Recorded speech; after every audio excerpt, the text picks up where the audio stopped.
Yes, mate, how's it going? My name's Lee.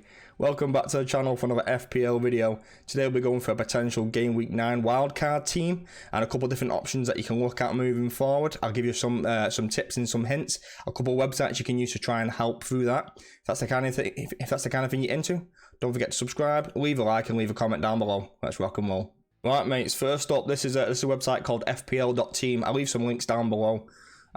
This is a probably relatively template team. There's a lot of high ownership players in here, and I'll go through them one by one. I'll transfer them out, give you some opinions on players you should be looking at, and maybe a couple of things that you can look at from there. In the bottom right of the screen is a fixture ticker, all the different fixtures for each team. Dark blue means a very good fixture, dark red means a very bad. Everything in between is everything in between, basically. So as you can see, Leicester have got Forest. That's a very good fixture. Whereas Brighton have got Liverpool away, which is considered a difficult fixture. So in goal, a lot of people have got Robert Sanchez and Danny Ward. Really bad combo. You could keep Danny Ward. They've got some decent fixtures, to be fair to them. And I've seen people doubling up on a Danny Ward-Iverson combo. I wouldn't recommend it. They're so poor. I would only consider it if Rodgers gets sacked. As long as Rodgers is in charge, I would not touch any defensive Leicester assets. Like I said, if he does get sacked, then I would look at someone like potentially that double up, or even someone like a James Justin in defence. So I think the obvious kind of goalkeeper to choose is someone like Gaeta from Palace. Really nice fixtures. Besides the Chelsea game, it is at home, and people forget Palace are a good defensive side. So don't forget about that. On the bench as well, I would look at someone like, it depending on the fitness of Pickford, I would look at Begovic. They have got a good game in Southampton, so if you want to play Begovic first and then play Gaeta after that, so I would look at maybe that combo of a 8.5 goalkeeper selection. In defence, you could keep Trippier for a couple of weeks. He's got Fulham, Brentford, and then a couple of tough games around that. But if you can kind of manoeuvre around those, and you've got some nice fixtures in between those as well, I would still keep Cancelo personally. Even though we have got Man United coming up, and then Liverpool, I think he's too good of a player not to have. And the way he kind of plays, like he does get some attacking returns as well. And I would just be careful if you are going to sell him, who you're going to go for and who you're looking at from that point of view. Perisic is an easy sell for me, and I would look at another Palace player. I would look at someone like Anderson. I prefer Anderson to Gueye. I think he's just a better player. He's a better attacking threat from set pieces, and he would be an easy one to go right into my side there. I think he's a really nice player, and he's someone that I would definitely be looking at from there. I know some people are looking at some Liverpool defenders. I'm not completely sold on them. They have got those 2 tough games in a row. Brighton is a much better game now. Graham Potter's gone, but don't expect Brighton to roll over. They will still be a good side. There will be stuff. They will still be hard to play against, hard to break down, and I think it will be a tough game for them. So don't expect any kind of easy points or easy clean sheets or anything like that. They're predicting like nearly 6 points for Trent in this game. I think it's much lower than that. I think it's probably more of a 3-pointer, depending if he gets attacking returns or not. I think the clean sheet isn't as guaranteed as what it's making out. They've just hired a new manager. De Zerbi, is he called? The old Shakhtar manager, the Italian guy. He's a bit quirky, I think. Brighton have played really well this season. They will get the new manager bounce, and I think they'll play well. I think they'll give Liverpool a good game. So don't kind of bank on some easy points from there. And for the last slot in defence, I would probably be looking at a Chelsea defender. They don't have the great first game, but the Wolves and Villa game are really nice fixtures. Like Brentford's a good game as well, and then United and Brighton after that. But I'd be looking at a Reece James, maybe even Cucurella if you want to save some money. You've even got a couple of boys down as well. If you wanted like a Koulibaly, but I think Reece James is the best option for a Chelsea defender. Probably Chelsea asset in general. I was pretty sold on the kind of James Cucurella Sterling combo. With Sterling going to left wing back, I'm completely off that idea. You could even go for Chilwell actually. It wouldn't surprise me if Chilwell comes in left wing back. Sterling pushes further forward because Chilwell looked really good in the last game. And then from there, it's quite tough to decide. Like whether you wanted, it depends what formation you wanted to play. If you wanted 4 at the back, then I would probably recommend a Chelsea defender. If not, I would look at Patterson. I know you doubling up on Everton there, but they've got a nice game in there, and then they actually play in game week 12, and also a tough game against Newcastle. But that would allow you to keep Cancelo moving forward as well, because they don't have a fixture. And then after that, no one's really jumping out to me after that. A couple of the Villa boys look quite good. They've got nice fixtures. I think Luca Digne's injured, so I'll be looking at someone like Matty Cash, but Ashley Young's been playing really well. So I would only look at maybe Tyrone Mings is the player I'd be looking at.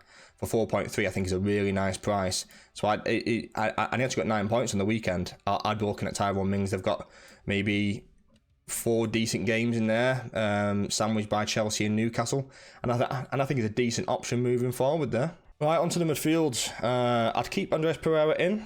I think he's the best 4.5. What is it? 4.6 now. 4.6 midfielder. I think he's really good value. They've got some decent fixtures in there after the Newcastle and West Ham games. You've got the Bournemouth, Villa, Leeds, Everton. 2 tough games at the end, but you don't have to worry about them right now. There is a potential problem with William coming in because he's taken a few of the set pieces. I wouldn't worry too much. I think he's just nice to play in probably the Bournemouth game and Villa game. But there are some options there as well. I won't worry too much. Martinelli's a really tough one. And I kept him in my side. I played my wildcard last week. And he's such a hard sell because there's so much value tied up in him. You can sell him for 6.3, but I bought him for 6. So it's really tough to sell him for that and kind of take the hit. And after those games against Spurs and Liverpool, he's got 3 really nice games. So if you can make do for the first 2 games, I'd probably keep him in. Even Wolves in game week 16, he's got, how many games is that? 6 or 7, and then he's got 3 tough games and 4 good ones. I'd consider keeping him, to be honest with you. I'd keep your eye on that one. Jesus is on 4 yellow cards. If he gets 1 more, then obviously he's suspended. If he does, then I think Martinelli becomes a better option without Jesus there. I think everything will kind of channel through Martinelli that way. He's looked really good. He's looked really lively this season. Probably one of the bargains of the summer so far. The summer of FPL, and he's definitely someone I'd be looking at. Salah's a really tough one again as well. He's got a good game against Brighton. I think he will score in that game, I don't think he'll get hot. I don't think Liverpool will score that highly in general. Then he's just got 2 tough games. He's never been known as a big game player, but kind of similar to Martinelli there. He's got a really nice run after that. I'm not even worried about the Spurs game. I think he'll do well. That run of 5 games after that, I'm currently on KDB. But you could always go KDB, they are playing Man United. It's up to you if you wanted to go for that. And then rotate to Salah in 12 when City have got the blank game week. And then you've got a really nice run there of about 4 or 5 games. If I had Salah, I'd probably keep him. If not, I'm not sure. I wouldn't go for Sterling anymore. I don't think Son's a great option. I know he's got the hat-trick. Don't get too caught up in the hype of that. He won't do that every single week. He just got so lucky with that. He came on for 20 minutes and scored a hat-trick. What the hell? Leicester was so poor. I wouldn't worry about that too much. You could go for it and take a bit of a risk. Not for me personally. And so it's kind of a toss-up between Salah and KDB. It depends on money issues for you, whether you wanted to put your money elsewhere or not. But I'd probably go Salah. I do think he's back. I think they played really well against Ajax, and it's something to keep in mind for that. I wouldn't rule them out completely, and I think they will start playing better from this point on. Salah, he's playing a bit more inside, because I think Matip's quite a big deal to them. When Matip plays, it allows Trent to go further forward and Salah to cut inside. So without Matip being there, they've had to play Joe Gomez, who's looked very, very suspect this season, and that's just one to keep your eye on there. And I would consider Salah if he was on a wild card this game week. Also, in terms of midfielders, you've got Luis Diaz. I would definitely be looking at someone like Zaha, if I can spell his name right, Zaha. Maybe not play him this game week. I mean, you could, but then he's just play every single week after that. He's almost talismanic for that side. Really good player, 90-minute player. He's on penalties. He's not a great penalty taker, albeit. So, yeah, I'd pick him. I personally would pick him. I would take out Pascal Gross. I know he's been quite popular this year, and I would still look at someone like Maddison. He scored in the last game week. Same again, really nice fixtures. He's got a tough game in 14, but then he's got Everton and West Ham after that. He's still playing for his England place.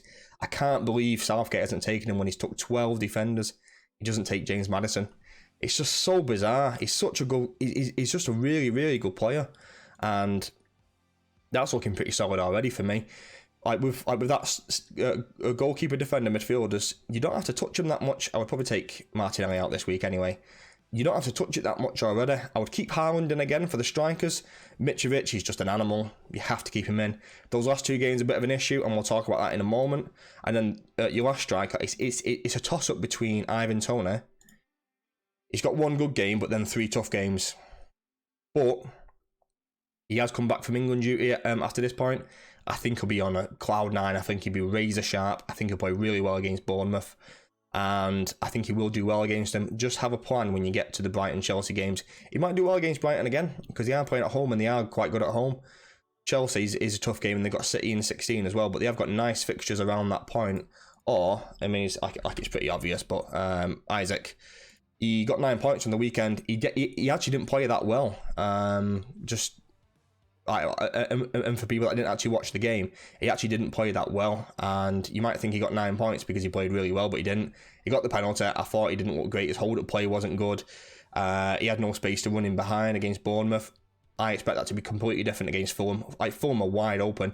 I think he'll just run the channels. I think there's so much space for him to run in behind. I think he'll do really well in the Fulham game, so I think that's a good pick for me. Kind of big differences from the game week 8 to game week 9 wildcard team is I definitely had Pope, and I thought Pope was a great option for that. But now I'm on game week 9 and that Bournemouth game is gone. I think Gaich is a better pick. You could even consider taking Isaac or Trippier out. I just think Trippier, because of his set pieces, I just think he's a nice option there, and they have got good fixtures in between those couple of hard games. I'm not even worried about playing him against Man United either, so it's not like that's like the be all and end all there. And what's nice about this side, you've got so much money in the bank that you can always kind of change some things about. I don't think I'm missing anyone too obvious here. I'm just looking at the high ownership players of who's been brought in, and no one's kind of jumping out. You could go for someone like a Harry Kane, but they have got tough games. But he does enjoy playing against Arsenal. I actually don't think a 3 premium setup is as bad as people think. And if you can move some if you can move some funds about, I think a Salah down to, I think Foden's a good shout. Foden's minutes look very, very assured, and he has got the tough game there. I think they'll do well against United. They're my boys, but I think the blow was away. I think they'll beat us 2 or 3-0. I'm not concerned. I don't think Haaland's that great of a captaincy pick. I much prefer Salah or KDB personally. That's my personal opinion. You might completely disagree. I can't really see anyone else who's kind of missing out. The other Spurs boys, Kulusevski, same again. Fixtures aren't the best for him. Sterling's the one that I really wanted actually, and now he's playing left wing back. I just don't want him at all. Foden has done okay this season, like I mentioned. Then I've got good games around that Liverpool game, and yeah, no one's really kind of jumping out. Whether you want to go for like a Leon Bailey for like a budget player, take Martinelli down to, where's Bailey gone there? Let's find him if I can even type properly. There he is. And that gives you 4 mil. Not quite enough for Harry Kane. Let's find Harry Kane. You're only going to find 0.3 there. That only means someone like Cancelo down to someone, or Maddison down to somebody else, or even who's the cheapest defender here. Let's have a quick browse. I actually don't know who's the cheapest defender right now. Let's go for like Congolo. Still a little bit short. In that case, you could even go for someone like an Iverson. Chuck Iverson in there. You've got your 3 premiums in there, and you've got really nice rotation of captaincy options there. I think that's a pretty solid side, and the beauty of this is, let me just change this to fixtures. So as you're looking through the side there, you've got nice games. You could even keep Anderson out, put in Bailey. He's a bit of a troll. I'm not sure if I'd play him personally, but it's one of those. As you're flicking through the weeks, you've just got really good games all around. Even Arsenal's not that tough from that point. I would probably take out... Who could you take out from this point of view? You're not going to rest Salah, are you? Let's face it. It's going to have to be Leon Bailey. Scrolling through. Same again. Decent fixtures.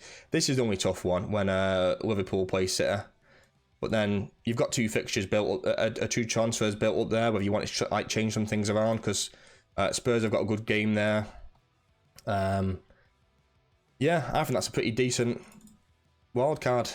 What do you think? Let me know down below, mates. One last thing. This is called Fantasy Football Fix.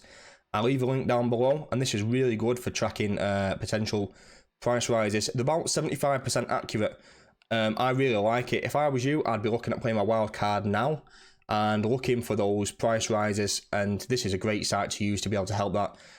So it's kind of self-explanatory. You've got your player names, positions, teams, general ownership, their current value, and then the progress it's needed to go up to the next level. So if it's blue, it's going up. If it's red, it's going down. This is the progress per hour. I like to organise by this, and then I know kind of like who's the most popular players. So Madison is going up by 0.4% per hour. So every 10 hours is going up 4%. So that might take a couple of days to go up, but I think once the England games hit and international games hit, I think you'll see these start to fluctuate up and down. You can organise by change time, which is really handy for looking at who's coming in and out. If you link this to your own side, or you can add players to your watch list by clicking here, you can add your current team, and you can keep track of your current team, of who's going up and who's going down. And then the last one is called bandwagon rating. Same again, like these are players that people are jumping on really quick. They've usually got quite high progress per hour increases, and they tend to be going up relatively soon. So McAllister here, he's nearly at 100%. Once he hits 100%, it's about 75% likely he's going to go up or down in price. In this case, it'll be going up because it's blue. But this one down here, Jesus, there's a 75% chance that he's going to go down tonight. So if you are on Jesus, maybe look at selling him and bringing in. Is there anyone who's currently going up tonight who's a striker?